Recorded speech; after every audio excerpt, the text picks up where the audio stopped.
Take notes as we go. Feel free to pause the video, rewind as many times as you need, and make this experience work for you. So let's talk about some pre-cal concepts for a second here. Pre-cal, we do a lot of things with functions, and we do a lot of plugging numbers into functions and getting numbers out. So f of 0 equals 1 should be a very familiar concept, familiar statement to you. If nothing else, that should tell you that 0, 1 is on the graph of f of x. And what I want to point out here is that when you say f of 0 equals 1, that conveys a certain amount of information about our function f and its graph, but it's limited. It tells you nothing about what happens around x equals 0. All you know is that there's a dot at 0, 1. You know nothing about what happens to the left, and you know nothing about what happens to the right of x equals 0. Okay, so pre-calculus obviously has its limitations. Here's another thing that you ran into in pre-calculus a lot. Sometimes your function at certain places was undefined. That also conveys a certain amount of information about the graph of f. Okay, this statement says that f has no dot, okay, has no point on its graph at x equals 0. But that's all it says. It tells you nothing about what happens right before x equals 0 or right after x equals 0. So pre-calculus has its limitations. We need a vocabulary that gets us past simply plugging in numbers into functions and getting numbers out. We need to be able to tell a bigger story about what happens near certain locations. And that's where calculus begins its study, with this vocabulary. So let's start with a definition that I hope makes some sense. We'll fill in the gaps as we go. And this is not the most precise definition, but this is what we're going to start with. Okay, so a limit is the concept that we're going to talk about first in calculus. A limit is the building block for both branches of the course. Limit is the single output value that a function approaches by making the input very, very close to some value. What the heck does that mean? Well, you may have studied in pre-cal and use this notation. You looked at functions and you said, okay, as x gets close to a certain number, what does your function do? Okay, so maybe f of x approached some other number b. Okay, this notation is what limits convey, and I'll talk about that on the next slide. One last thing before we move there. If there is no single output value that our function is approaching, then we say the limit does not exist. Contestants, find the limit of this equation. The limit is -1. Oh, crap. I lost. That answer is incorrect. Now, we are in a sudden death. If Miss Heron can answer this problem correctly, we have a winner. Limits. Why couldn't I remember anything about limits? Limits. That was the week Aaron got his haircut. Oh, God, he looks so cute. Okay, focus, Katie. What was on the board behind Aaron's head? If the limit never approaches anything, the limit does not exist. The limit does not exist! Our new state champions, the North Shore Mathletes. How do you like me now? You like that? Yeah! Get some! Get some! Okay, so limits may exist or they may not exist. They're talking about what happens around a certain value, not at a certain value. So here is the notation that we use to convey that information. Okay, this is red. The limit as x approaches 0. Okay, and we put a little negative sign up here, and that means from the left side of 0. So for numbers less than 0 but close. This is the name of our function, and we say it's equal to 2. Okay, so what does that mean when I say the limit as x goes to 0 from the left of f of x equals to 2? This means that as x gets close to 0 from the left, as x gets close to 0 from the left, our y values, our function values, get very, very close to 2. How close? As close as you want to make it. And that may bother some of you right now in beginning the course, but we'll have to accept this as we go. Now, limits also have their limitations, just like pre-cal stuff had its limitations. When you say this statement, it tells you nothing about what happens at x equals 0. Okay, so we don't know what f of 0 is when you say the limit as x goes to 0 is 2. F of 0 might be 2. It might be undefined. It might be 6. It might be 12. We don't know. Okay, so this vocabulary helps us fill in some gaps, but we still need that pre-cal vocabulary from last year. Let's use Microsoft Excel to explore what limits may look like. And you hopefully will see what I'm talking about as far as by making x close to a certain number, what does y do? Okay, we'll look at 3 different examples. Before I go to Excel, notice that if you plug 0 in to each of these functions, they will all be undefined. So it's a big mystery, right? What happens near 0? I know that nothing happens at 0 because they're undefined, but what happens near 0? That's the question limits try to answer for us. Okay, let's go to Excel. Okay, so over here, I'm just going to label column A as being my x values, and I'm going to label column B as being my sine of x over x values. Okay, these are just labels. We're not telling the Excel spreadsheet to do anything. That's just for my reference. Now, we are going to make x get close to 0 from the left. So I'm going to insert a bunch of x values here that get closer and closer to 0. Where should we start? Well, most of you would say, well, let's start at -1. That's pretty close to 0. And that's fine. Let's start there. And now I want to make my x values get closer and closer to 0. Let's go closer to 0 in increments of 1,000th. So the way to do that quickly and not have to type them all in is to go to the Edit menu, select Fill, and we want to fill a series of numbers. So we select that, and I have a little dialog box that pops up. I want to fill this series in this column A, and I want my step value to increase by 0.001. That's 1,000th. And I want it to stop at x equals 0. I press OK, and you'll notice that Excel fills in all these cells, and if I scroll down, I can see that they go all the way down to 0. Okay, so it's done what I've asked it to do. I didn't have to type all those numbers, and I'm very grateful for that. Now, Excel will also calculate function values for you. And the way Excel does that is we say, all right, I would like to determine what is the sine of -1 divided by -1. So Excel says press equals to do a calculation. Type in sine, parentheses, and instead of typing in -1, I want you to click on cell A2. Close the parenthesis. We're going to divide by cell A2. You can click. Once that's all entered in, you may press enter. It calculates the number and displays several of the digits. Now, I don't want to have to type that formula over and over again. So, because I typed in A2 and not -1, Microsoft Excel is going to use what's called a relative cell reference. So it's going to basically copy this formula into every cell beneath this, and it's going to change the A2 to an A3 to an A4, etc. And it does that by you clicking twice on this little blue square in the lower right-hand corner of cell B2. So I double-click, and it fills in these values for me. Okay, all 1,001 of them, which is great. Now, what am I asked to do here? What I'm looking for is there a single y value that this function, sine x over x, is getting closer to when x gets close to 0? Okay, so I'm going to scroll down, and I'm going to start to look at these y values in column B.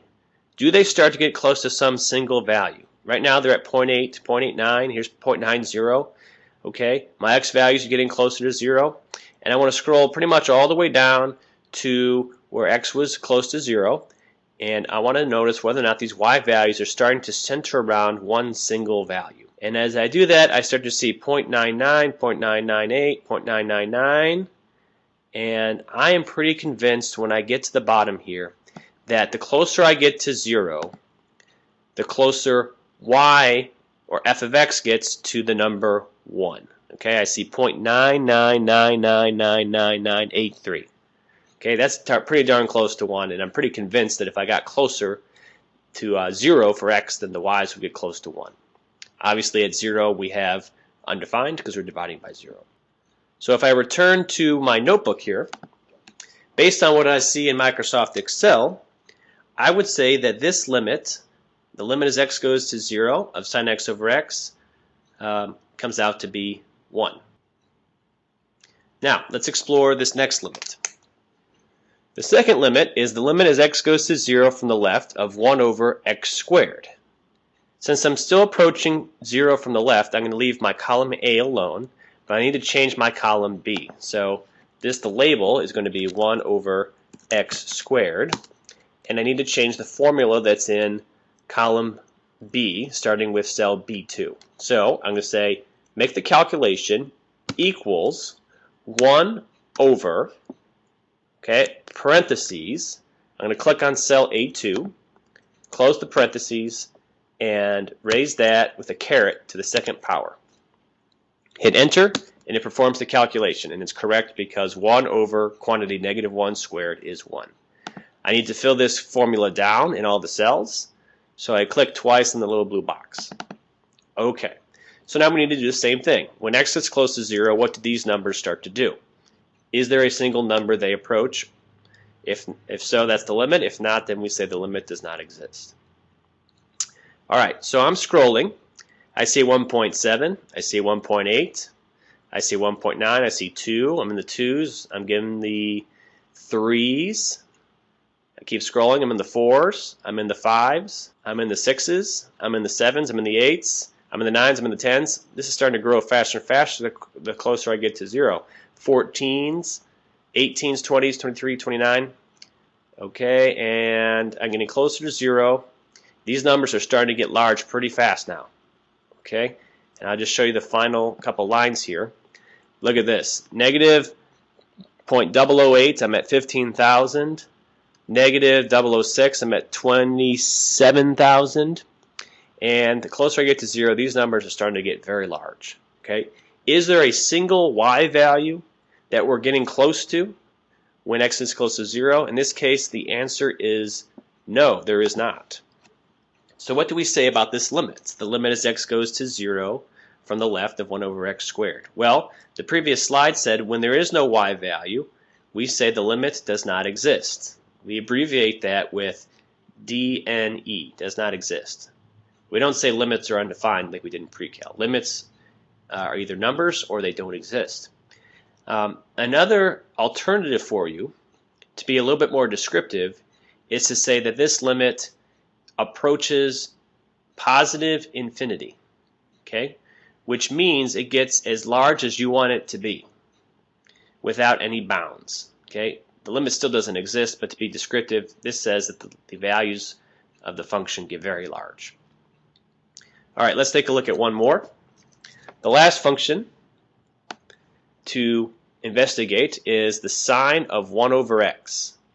So I'll change the label here to sine of 1 over x, and I need to change the formula in column B starting in cell B2.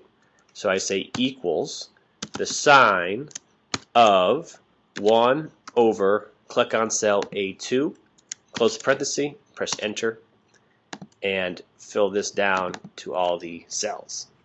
And again, we're going to scroll down towards the bottom and see what kind of values are coming out in column B. 0.9 negatives. Uh-oh, now we're in the positive world. And we're going up to 0.8, 0.9, 0.9. Now we're going back down, 0.3, 0.2. And towards the bottom here, let's start to read off these numbers and see if there's anything that's happening that we can be consistent about. Okay? 0.013, we're at negative 0.99. 0.012, we're at negative 0.9967. And you can see that these numbers really bounce around quite a bit. I can't say there's any consistency here. I can't say that there's a single y value that this function is approaching. Not because the numbers are getting really, really large, but because they just bounce around back and forth. Okay? Let's do a quick graph of this function. I'll just graph from negative 0.1 up to 0. Okay, so I've highlighted those. Okay, and it inserts a graph for me. And look what look what this function does. Okay, it starts off looking kind of like sine x does. You know, it oscillates back and forth between 1 and -1. But the closer we get to 0, the shorter the period is, and this thing starts to oscillate, bounce back and forth more and more and more. In fact, it's so ugly that the Excel has a hard time graphing it. What do we say then about the limit? Well, just like the problem above, this limit does not exist, but it does not exist for a different reason. It does not exist because the y values bounce back and forth and don't center around a single y value. So you saw 3 different stories there. One where a limit existed, one where a limit did not exist because the y values got large, and one where the limit did not exist because of oscillation. We talked about limits from the left. There's also limits from the right. So you could say find the limit as x goes to 3 and put a little plus sign up here. And that would ask you to find the limit as x gets close to 3 but for values bigger than 3 from the right. Now, there's also what's called a full or two-sided limit. So that would look like this. The limit as x goes to 3 with no symbols of your function. Let's say we wrote equals 2. What does this mean? Okay, this would mean that from both sides the limit as x goes to 3 of f of x is 2. So when you say there's a full-sided limit, that means that these two limits come out to be the same number. So the limit as x approaches 3 from the left is equal to the limit as x goes to 3 from the right, and they would both have to equal the same number, in this case 2, for this statement to be true. So we have one-sided limits, we only look from one side. Two-sided limits means we come from both directions towards the same y value. Again, nothing is known about what happens at 3 in this case. Okay, so the last thing we'll do here is an example problem that you'll see some in class, where we give you some facts using some pre-cal stuff and some calculus stuff, and we ask you to sketch a possible graph of a function f that has these characteristics. Let me go ahead and draw a grid. Let's fill in one by one what we know. Let's start with the pre-cal stuff that we know. F of 1 equals 1 means there is a dot at 1, 1, no doubt about it. When you say f of 4 is -1, that means there's a dot at 4, -1. Okay, that's all pre-cal stuff. But that doesn't tell us anything about what happens near 1 or near 4. The limits, let's start with the one-sided limits because that was easier. Okay, the limit as x goes to 4 from the left is equal to 3. What does that mean? That means when you get close to 4, from the left side of 4, from less than 4, the y values get close to 3. Okay, here's how we describe that on the graph. I'm going to go ahead and look at 4, 3 and put an open circle there, which means there is no dot there. The dot is actually down here. But when I get close to 4, I need to be headed towards this open circle. Now that could look like a lot of things. It could come from above, it could come from below, it could come from a horizontal line. You have a lot of choices here because it says sketch a possible graph. There's many possibilities. Okay, so I'm just going to go ahead and draw kind of a squiggly line, squiggly curve that heads there. Okay, all right, what else we got? The limit as x goes to 4 from the right is -3. What does that mean?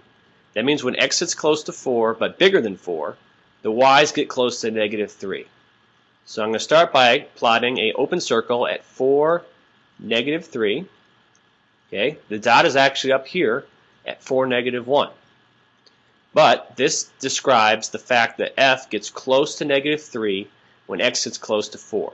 There's lots of ways that could look. So I'll just draw a squiggle that heads there. All right, and then the last one is a full-sided limit, a two-sided limit. It says that the limit as x goes to 1 of f of x is 3.